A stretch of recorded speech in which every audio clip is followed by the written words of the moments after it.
नमस्कार, आपण पाहत आहोत बहुजन आवाज न्यूज चॅनल। सुरवसे प्रशालेमध्ये भीम जयंती उत्सवात साजरे। सोलापूर सुरवसे शिक्षण संस्थेच्या वतीने महामानव डॉक्टर बाबासाहेब आंबेडकर यांची जयंती उत्सवात साजरी करण्यात आली। कार्यक्रमाच्या अध्यक्षस्थानी प्राचार्या उज्ज्वलाताई साळुंके तर प्रमुख उपस्थिती प्राथमिक विभागाचे दीपक डांगे व ज्येष्ठ लिपिक श्रीशैल तळवार यांची होती। उपस्थित मान्यवरांच्या प्रशालेतील शिक्षक तर कर्मचाऱ्यांच्या हस्ते डॉक्टर बाबासाहेब आंबेडकर यांच्या प्रतिमेचे पूजन करण्यात आले।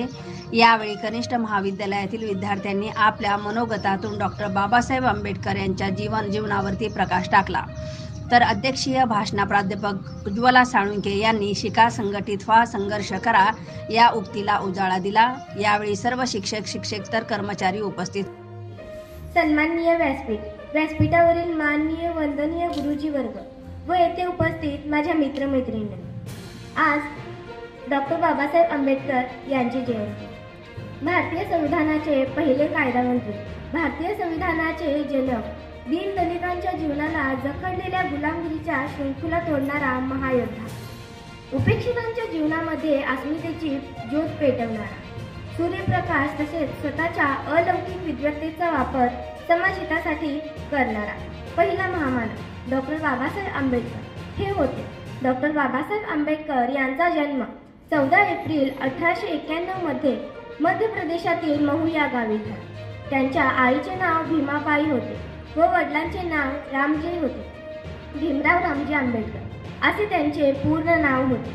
डॉक्टर बाबासाहेब आंबेडकर हे लहानपणापासून खूप हुशार व महत्त्वाकांक्षी विचाराचे होते। त्यांना शालेय शिक्षण घेताना अस्पृश्य म्हणून मानहानी स्वीकारावी लागली, पण ते मुळीच खचले नाही। त्यांनी अस्पृश्य दीनदलितांचा उद्धार हे जीवनाचे अंतिम ध्येय ठरले। डॉक्टर बाबासाहेबांनी सामाजिक भेदभाव व उच्च नीच भेदभावाचे समर्थन करणाऱ्या मनुस्मृती या ग्रंथाचा जाहीररित्या दहन केला। नाशिकमधील काळाराम या मंदिरात दीनदलितांना प्रवेश मिळावा म्हणून सत्याग्रह केला। महाडच्या चौदार तळ्यावर दीनदलितांना पाणी भरण्याचा हक्क मिळवून दिला। अशा या महामानवास शतशत नमन। फुलांची कहाणी वसंतने लिहिली, रात्रीची कहाणी ताऱ्यांनी लिहिली।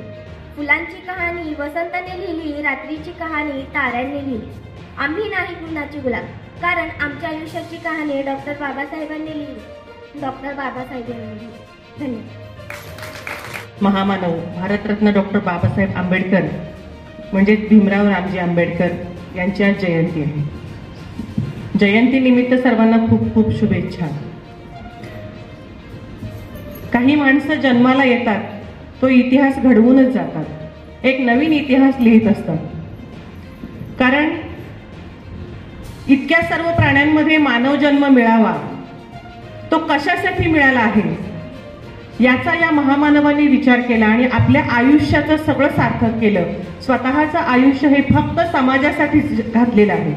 मी का जन्माला आलो, कुठल्या कुळीत जन्माला आलो, कशासाठी जन्माला आलो आणि माझं काय काम आहे, का या प्रश्नांची उत्तर जर शोधली तर महामानव नाही होता येणार, पण निश्चितपणे त्या वाटेवरून आपण आनंदाने जाऊ शकतो। कारण आपण महापुरुषांची जयंती पुण्यतिथी साजरी करतो म्हणजे केवळ याचसाठी करत असतो की आपल्यामध्ये काहीतरी बदल घडला पाहिजे।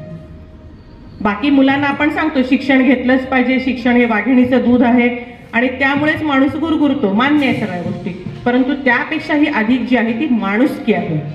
माणूस म्हणून आपण ओळखलं पाहिजे एकमेकांना।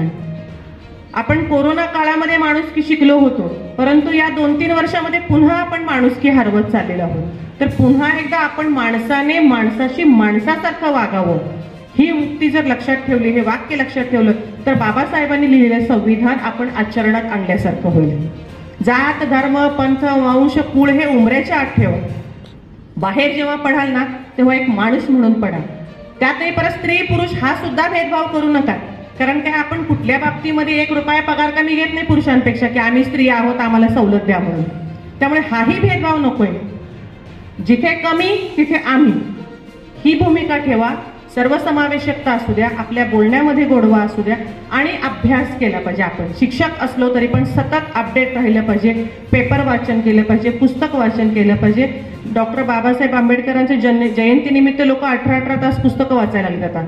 चांगला उपक्रम आहे हा सुद्धा। आपणही आपल्या मुलांना हेच सांगूयात आणि शिक्षकांना अधिक बोलावं लागत नाही. माझे तर सगळे शिक्षक खूपच चांगले आहेत, अभ्यासू आहेत, विचारी आहेत, सुविचारी आहेत, विचार करू शकतात. चांगल्या वाईटाची निश्चितपणे शिक्षकेतरांना जाण आहे आमच्या. त्यामुळे वाईटापासून लांब राहा, चांगल्याच्या संपर्कात राहा आणि एक चांगला इतिहास घडवणारे विद्यार्थी आपण घडवूयात. या दिवशी आपण हेच बाबासाहेबांच्या चरणी ही विचारधारा अर्पण करूयात आणि इथंच थांबूयात. जय हिंद, जय महाराष्ट्र.